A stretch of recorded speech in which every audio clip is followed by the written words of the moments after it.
Welcome to Sharath Chandra IAS academy. Myself Manikanta. వివరణ సిరీస్లో భాగంగా ఈరోజు ఇంకొక క్వశ్చన్ గురించి డిస్కస్ చేసుకుందాం.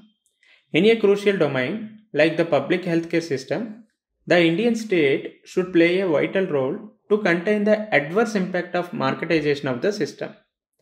Suggest some measures through which the system can enhance the reach of public health care at the grassroots level. So రీసెంట్గా చూసుకుంటే మార్కెటైజేషన్, కార్పొరేటైజేషన్, అలానే పబ్లిక్ హెల్త్ కేర్ సిస్టంలో ప్రైవేటైజేషన్ వల్ల చాలా అడ్వర్స్ ఇంపాక్ట్స్ అనేవి మనకు కనిపిస్తున్నాయి. అవి ఏంటి అనేసి అడగడం జరిగింది. At the same time public health care system ఏదైతే ఉందో అది గ్రాస్ రూట్స్ లెవెల్లోకి వెళ్ళడానికి ఏ టైప్ ఆఫ్ మెజర్స్ తీసుకోవాలి అనేది కూడా అడగడం జరిగింది. సో దట్ ఇంట్రొడక్షన్ రాసేటప్పుడు మెయిన్గా హెల్త్ కేర్ సిస్టమ్ యొక్క సిగ్నిఫికెన్స్ గురించి చెప్తూ ఆ హెల్త్ కేర్ అనేది ఫండమెంటల్ రైట్లో ఇంట్రెన్సింగ్ పార్ట్గా ఉందని చెప్పొచ్చు. లేదు అంటే మనకి directive principles of state policy article 47లో కూడా హెల్త్కి సంబంధించినటువంటి అంశాల గురించి ఉంటాయి. సో దాన్ని ఇంటర్లింక్ చేసుకుని అయినా చెప్పొచ్చు. Or else supreme court of India universal health care యాక్సెస్కి సంబంధించినటువంటి అంశాలు కోవిడ్-19 పాండమిక్లో చెప్పడం జరిగింది. సో దట్ ఇండియాలో పబ్లిక్ హెల్త్ కేర్ సిస్టమ్ అనేదాన్ని ఖచ్చితంగా స్ట్రెంథెన్ చేయాల్సిన అవసరం ఉందనేసి అయినా చెప్పొచ్చు. సో అయితే ఈ మూడింటిని ఇంటర్లింక్ చేసుకునైనా మనం ఇంట్రడక్షన్ని ప్రెజెంట్ చేయొచ్చు. లేదు అంటే ఇండివిజువల్గా ఏదో ఒక దాని గురించి అయినా చెప్పొచ్చు. ఎయిదర్ హెల్త్ కేర్ అనేది ఫండమెంటల్ రైట్స్లో ఇంట్రెన్సిక్ పార్ట్గా ఉంటుంది కాబట్టి పబ్లిక్ హెల్త్ కేర్ సిస్టమ్ని స్ట్రెంథెన్ చేయాల్సిన అవసరం ఉందని చెప్పండి. ఆర్ఎల్స్ డిపిఎస్పి ఆర్టికల్ 47ని ఇంటర్లింక్ చేసుకొని హెల్త్ కేర్ సిస్టమ్ గురించి చెప్పొచ్చు. లేదు అంటే సుప్రీంకోర్టు కోవిడ్-19 పాండమిక్లో యూనివర్సల్ హెల్త్ కేర్ యాక్సెస్కి సంబంధించినటువంటి అంశాల గురించి ఏదైతే చెప్పిందో దాన్ని మనం ప్రజెంట్ చేస్తూ అయినా ఇంట్రడక్షన్ని రాయొచ్చు. అయితే మెయిన్గా బాడీలో మనం ఏం చెప్పాలి? Adverse impacts of marketisation of health care system గురించి చెప్పాలి. సో వీలైతే మనం ఫ్లో చార్ట్గా వేసుకున్నా పర్లేదు, ఆర్ ఎల్స్ పాయింట్ వైజ్గా రిప్రజెంట్ చేసినా బాగానే ఉంటుంది. రైట్, మెయిన్గా inequitable access to care, increased health care cost, neglect of preventive care, reduction in quality care అనేది మెయిన్గా marketization of health care system వల్ల ఏర్పడినటువంటి ప్రభావాలుగా చెప్పచ్చు. So inequitable access to care అనేది మెయిన్గా మనకి అర్బన్ రూరల్ డివైడ్లో కనిపిస్తుంది. సో చాలా వరకు మార్కెట్ రిలేటెడ్ లేకపోతే ప్రైవేట్ సెక్టర్కి సంబంధించినటువంటి హాస్పిటల్స్ ఏవైతే ఉన్నాయో అవి అర్బన్ సెంట్రిక్గా ఉండడం జరిగింది. సో చాలా వరకు రూరల్లో మనకి మల్టీ స్పెషాలిటీ హాస్పిటల్సే కనిపించవు. సో ఇఫ్ ఇన్ కేస్ మన ఇంట్లో ఎవరికైనా జబ్బు చేసినా లేకపోతే మనకి తెలిసిన వాళ్ళకి ఎవరికైనా జబ్బు చేసినా, ఇఫ్ ఇన్ కేస్ తెలంగాణలో అయితే హైదరాబాద్కి అందరూ వస్తున్నారు, లేదు ఏపీలో అయితే హైదరాబాద్కి వస్తున్నారు, లేదంటే విశాఖపట్నం, లేదంటే విజయవాడ. సో ఇక్కడ కూడా కాకపోతే పక్కనున్న స్టేట్స్కే వెళ్తున్నారు కానీ రూరల్లో ప్రాపర్గా ఫెసిలిటీస్ అనేవి ఉండట్లేదు. సో ఈ విధంగా ఇన్ఈక్విటబుల్ యాక్సెస్ టు కేర్ అనేది మనకి అర్బన్ రూరల్ డివైడ్లో కనిపించింది బికాస్ ఆఫ్ మార్కెటైజేషన్ వల్ల. ఇది మాత్రమే కాకుండా చాలా వరకు బీపీఎల్ ఫ్యామిలీస్ ఏవైతే ఉన్నాయో ఈ బీపీఎల్ ఫ్యామిలీస్కి కూడా సరైనటువంటి హెల్త్ కేర్ ఫెసిలిటీస్ అనేవి మనకి అందటం లేదు. సో బికాస్ ఆఫ్ కార్పొరేటైజేషన్ వల్ల అందటం లేదనేసి తెలుస్తుంది. సో చాలా వరకు మల్టీ స్పెషాలిటీ హాస్పిటల్స్ అన్నీ కూడా ఎవరైతే రిచ్గా ఉంటారో వాళ్ళకి అనుగుణంగానే అక్కడ ఫెసిలిటీస్ అనేవి ఉంటున్నాయి.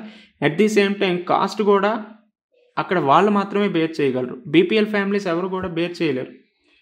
రైట్, ఈ విధంగా ఇన్ఈక్విటబుల్ యాక్సెస్ టు కేర్ అనేది ఈ విధంగా కనిపిస్తుంది. At the same time doctors కూడా చాలా వరకు అర్బన్ రిలేటెడ్ ఏరియాస్ ఏవైతే ఉన్నారో వాటినే ఎక్కువగా ఇంట్రెస్ట్ చూపిస్తున్నారు. At the same time rural ఏరియాస్లో ఉన్నటువంటి వాటి మీద ఎటువంటి ఇంట్రెస్ట్ కూడా చూపించట్లేదు. ఈవెన్ ఇది నాట్ ఓన్లీ ప్రైవేటైజేషన్ సెక్టర్లోనే కాకుండా ఈవెన్ గవర్నమెంట్ రిలేటెడ్గా ఉన్నటువంటి హాస్పిటల్స్లో కూడా అంత ఎక్కువగా ఇంట్రెస్ట్ చూపించట్లేదు. ఇఫ్ ఇన్ కేస్ రూరల్ బ్యాక్గ్రౌండ్లోనే ఇఫ్ ఇన్ కేస్ ఎవరైనా డాక్టర్స్ రూరల్ ఏరియాస్లో ఉన్నారంటే వాళ్ళు కూడా సపరేట్గా ప్రైవేట్ క్లినిక్స్ పెట్టుకొని ఆ ప్రైవేట్ క్లినిక్స్లోనే ఎక్కువగా ఉండడానికి ఇష్టపడుతున్నారు. సో ఈ విధంగా ఇన్ఈక్విటబుల్ యాక్సెస్ టు కేర్ అనేది ఈ కార్పొరేటైజేషన్, మార్కెటైజేషన్ వల్ల చాలా ఎక్కువగా పెరిగింది. At the same time increased health care cost. So ఇక్కడ బీపీఎల్ ఫ్యామిలీస్ అనేవి సరిగ్గా అందుకోవట్లేదు. ఇది మాత్రమే కాకుండా కాస్ట్లు అనేవి చాలా వరకు పెరగడం వల్ల ఏమైందంటే అవుట్ ఆఫ్ పాకెట్ ఎక్స్పెండిచర్ అనేది చాలా వరకు పెరిగింది. Out of pocket expenditure. So ఈ అవుట్ ఆఫ్ పాకెట్ ఎక్స్పెండిచర్ వల్ల ఎవరైతే మిడిల్ ఇన్కమ్ గ్రూప్స్ ఉన్నారో వాళ్ళు కూడా పావర్టీలోకి వెళ్ళిపోవడం జరిగింది. సో బీపీఎల్ ఫ్యామిలీస్ ఆల్రెడీ అందుకోలేకపోతున్నాయి ప్రాపర్గా health care facilities because of cost వల్ల. అట్ ది సేమ్ టైం ఎవరైతే మిడిల్ ఇన్కమ్ గ్రూప్స్ ఉన్నారో సో ఈ హెల్త్ కేర్ కాస్ట్ ఎక్కువగా అవ్వటం వల్ల వాళ్ళు కూడా అవుట్ ఆఫ్ పాకెట్ ఎక్స్పెండిచర్ని ఎక్కువగా ఖర్చు చేయడం వల్ల వాళ్ళు కూడా పేదరికంలోకి వెళ్ళిపోవడం జరుగుతుంది. సో ఇవన్నీ కూడా మార్కెటైజేషన్ వల్ల ఏర్పడుతున్నటువంటి అడ్వర్స్ ఇంపాక్ట్స్గా చెప్పుకోవచ్చు. ఇది మాత్రమే కాకుండా క్వాలిటీ ఆఫ్ కేర్లో కూడా చాలా వరకు కాంప్రమైజ్ అనేది అవుతుంది.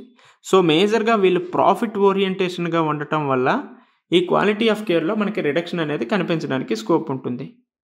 రైట్, అలానే ప్రివెంటివ్ కేర్ మీద చాలా వరకు నెగ్లెక్ట్ చేస్తారు. సో మేజర్గా క్యూరేటివ్ కేర్ మీద ఎక్కువగా శ్రద్ధ పెట్టడం జరుగుతుంది. ప్రివెంటివ్ కేర్ మీద అసలు శ్రద్ధ ఎక్కువ పెట్టరు. At the same time research and development మీద కూడా వీళ్ళు అసలు ఎక్కువగా ఫోకస్ చేయరు. సో ఎక్కడైతే ఎక్కువగా ప్రాఫిట్ వస్తాయో, ఎక్కడైతే ఎక్కువగా జబ్బు చేసే వాళ్ళు ఉంటారో వాటి మీద వీళ్ళు ఎక్కువగా ఫోకస్ చేస్తారు. సో ఈ విధంగా ప్రివెంటివ్ కేర్ల మీద, రీసెర్చ్ అండ్ డెవలప్మెంట్ మీద వీళ్ళు అస్సలు ఫోకస్ చేయడం జరగట్లేదు. సో ఈ విధంగా marketization of public health care system వల్ల ఈ ఇంపాక్ట్స్ అనేవి ఉంటాయి. సో ఎయిదర్ మీరు నెగిటివ్గా రాశారు కాబట్టి కొన్ని పాజిటివ్గా రాసినా ప్రాబ్లం లేదు. ఎందుకంటే ఇటీవల కాలంలో పబ్లిక్ ప్రైవేట్ పార్ట్నర్షిప్ మీద కూడా ఎక్కువగా ఫోకస్ చేయడం జరుగుతుంది కాబట్టి ఈ యాంగిల్ని కవర్ చేసినా ఓకే. లేదు టైం కన్స్ట్రెంట్ ఉన్నది అంటే ఈ అంశాల మీద ఫోకస్ చేస్తూ తర్వాత ఏ మెజర్స్ తీసుకోవడం వల్ల పబ్లిక్ హెల్త్ కేర్ సిస్టమ్ అనేది గ్రాస్ రూట్ లెవెల్స్లోకి రీచ్ అవుతుంది అనేసి చెప్పొచ్చు. సో అదే కదా మనకి సెకండ్ పార్ట్లో అడిగారు. సో ఏ మెజర్స్ తీసుకుంటాం? సో మెయిన్గా strengthening primary health care infrastructure ఏవైతే ఉన్నాయో వాటిని స్ట్రెంథన్ చేయాలి. పిహెచ్సిస్, అదేవిధంగా కమ్యూనిటీ హెల్త్ కేర్ సెంటర్స్, వీటన్నిటిని కూడా ప్రమోట్ చేయాలి. సో వీటికి అనుగుణంగానే ఇండియన్ గవర్నమెంట్ ఏం తీసుకొచ్చింది? ఆయుష్మాన్ భారత్ స్కీమ్ అనేది తీసుకొచ్చింది. సో మోస్ట్లీ మనకి గవర్నెన్స్ అవ్వచ్చు, లేదంటే సోషల్ జస్టిసు, ఇండియన్ సొసైటీకి సంబంధించిన ఏవైనా క్వశ్చన్స్ అడిగారు అంటే ఖచ్చితంగా ఎగ్జాంపుల్స్ని మనం కోట్ చేయాల్సిన అవసరం ఉంది. So that strengthening of primary health care infrastructure అన్నాం కాబట్టి ఖచ్చితంగా ఆయుష్మాన్ భారత్ ద్వారా ఏర్పాటు చేసినటువంటి హెల్త్ వెల్నెస్ సెంటర్స్ గురించి ఖచ్చితంగా మనం చెప్పాల్సిన అవసరం ఉంటుంది. రైట్, అలానే ట్రైనింగ్ హెల్త్ వర్క్ ఫోర్స్ ఎవరైతే ఉన్నారో, so health care work force ఎవరైతే ఉన్నారో వాళ్ళకి ప్రాపర్గా ట్రైనింగ్ అనేది అందించాలి. రిక్రూట్మెంట్ అనేది కూడా చాలా వరకు చేయాలి. సో చాలా వరకు హెల్త్ కేర్ వర్క్ ఫోర్స్లో ఈ రిక్రూట్మెంట్ అనేది చాలా తక్కువగా ఉంది. సో ఈవెన్ ఖాళీలు కూడా చాలా ఎక్కువగా ఉన్నాయి కదా. సో ఈ అంశాలను పరిశీలిస్తే వాళ్ళకి కెపాసిటీ బిల్డింగ్ ఇచ్చేటట్టు ట్రైనింగ్ ఉండాలి, రిక్రూట్మెంట్ అనేది కూడా చేయాలి. Initiatives like national health machine ఇవన్నీ తీసుకురావడం చాలా ఇంపార్టెంట్ అంశంగా చెప్పుకోవచ్చు. అట్ ది సేమ్ టైం చాలా వరకు అటు పేషెంట్స్ నర్స్ రేషియో అనేది కూడా చాలా తక్కువగా ఉంది. Even doctors and patients ratio కూడా చాలా తక్కువగా ఉంది. వీటిని కూడా ఇంక్రీజ్ చేయాల్సిన అవసరం ఉంది. At the same time primary health care సెంటర్స్లో ఇప్పటికీ కూడా ఇన్ఫ్రాస్ట్రక్చర్ పరంగా కావచ్చు, రైట్, అలానే నర్సెస్ పరంగా, డాక్టర్స్ పరంగా చాలా క్వాలిటీ పరంగా చాలా కాంప్రమైజ్ అయ్యి ఉండదు. సో ఇక్కడ క్వాలిటీని ఇంక్రీజ్ చేసేటట్టు ఉండాలి. సో ఇఫ్ ఇన్ కేస్ మనకి ఏదైనా జబ్బు చేసినా, మనకి ఏదైనా ఇష్యూ వచ్చినా ప్రైమరీ హెల్త్ కేర్ సెంటర్స్లోనే అన్నీ అందేలా చూడాలి. రైట్, అలానే health awareness and also education కూడా ఎన్హాన్స్ చేసేటట్టు ఉండాలి.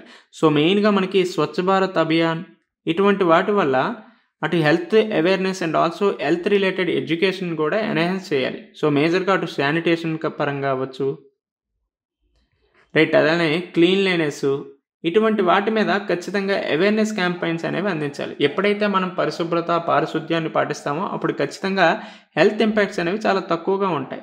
సో దట్ దాని కాంటెక్స్ట్లో బేస్ చేసుకుని స్వచ్ఛ భారత్ అభియాన్ని కూడా ఇంప్లిమెంట్ చేస్తున్నారు. ఎందుకోసం అంటే it promoting better health outcomes.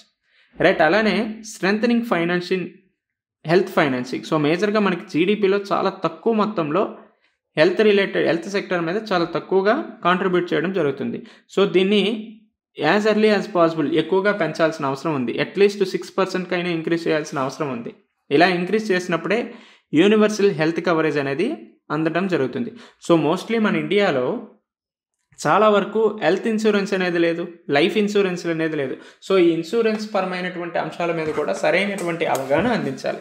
So ఈ విధంగా హెల్త్ ఫైనాన్సింగ్ పరంగా అటు గవర్నమెంట్ ఆఫ్ ఇండియా నుంచి ఉండాలి. సో మేజర్గా జీడిపి కాంట్రిబ్యూషన్ జీడిపిలో అట్లీస్ట్ 6% పెట్టే విధంగా అయినా ఉండాలి. రైట్, అలానే ఈ ట్రెడిషనల్ మోడర్న్ హెల్త్ కేర్ ఏదైతే ఉందో వాటిని కూడా ఇంటిగ్రేట్ చేయాల్సిన అవసరం ఉంది. ఫర్ ఎగ్జాంపుల్ ఆయుష్ ఉంది, ఆయుష్తో పాటు అలోపతి కూడా ఇంటిగ్రేట్ చేస్తూ ఉంటే చాలా మంచి రిజల్ట్స్ వస్తాయి. రైట్. అలానే టెలిమెడిసిన్ సొల్యూషన్స్ను కూడా ఇంప్లిమెంట్ చేయాలి. రైట్. అదైన విధంగా కమ్యూనిటీ పార్టిసిపేషన్ అవ్వచ్చు, ఎంగేజ్మెంట్, ఇటువంటి వాటిని మనం ప్రమోట్ చేసామంటే ఖచ్చితంగా పబ్లిక్ హెల్త్ కేర్ అనేది గ్రాస్ రూట్స్ లెవెల్లోకి రీచ్ అవ్వడానికి చాలా వరకు స్కోప్ ఉంటుంది. For example community participation engagement అంటే village health sanitation and nutrition committees, ఇటువంటి వాటిని ఎనేబుల్ చేయాల్సిన అవసరం ఉంది. అట్ ది సేమ్ టైం ఏ స్కీమ్కైనా మానిటరింగ్ ఉండాలి, ఎవాల్యుయేషన్ అనేది ఉండాలి. సో ఈ మానిటరింగ్ అండ్ ఎవాల్యుయేషన్ సిస్టమ్స్ ఉన్నప్పుడు పబ్లిక్ హెల్త్ కేర్ సిస్టమ్ అనేది గ్రాస్ రూట్స్ లెవెల్లోకి ఈజీగా చేరుతుంది. సో ఎప్పుడైతే గ్రాస్ రూట్స్ లెవెల్లోకి పబ్లిక్ హెల్త్ కేర్ అనేది రీచ్ అవుతుందో అక్కడ మనం మంచి రిజల్ట్స్ అనేవి తీసుకురావచ్చు. రైట్. ఇది మాత్రమే కాకుండా ఇఫ్ ఇన్ కేస్ కన్క్లూజన్ ఏదైనా పెట్టామనుకోండి, సో మేజర్గా హెల్త్ రిలేటెడ్ అన్నాడు కాబట్టి SDG 3తో ఇంటర్లింక్ చేసైనా చెప్పొచ్చు, లేదంటే ఏదైనా పాలసీస్ని ఇంటర్లింక్ చేసుకొని చెప్పొచ్చు. సో పాలసీ అంటే నేషనల్ హెల్త్ పాలసీ అవ్వచ్చు, లేకపోతే ప్రధానమంత్రి జన ఆరోగ్య యోజన, ఆయుష్మాన్ భారత్, ఇటువంటివన్నీ చెప్పి పబ్లిక్ ప్రైవేట్ పార్ట్నర్షిప్ ఇటువంటి వాటి మీద కూడా ఫోకస్ చేస్తూ మనం కన్క్లూజన్ చేస్తే చాలా బాగుంటుంది ఆన్సర్. సో ఈ విధంగా దీనికి సంబంధించినటువంటి ఆన్సర్ మనం రాయాల్సి ఉంటుంది.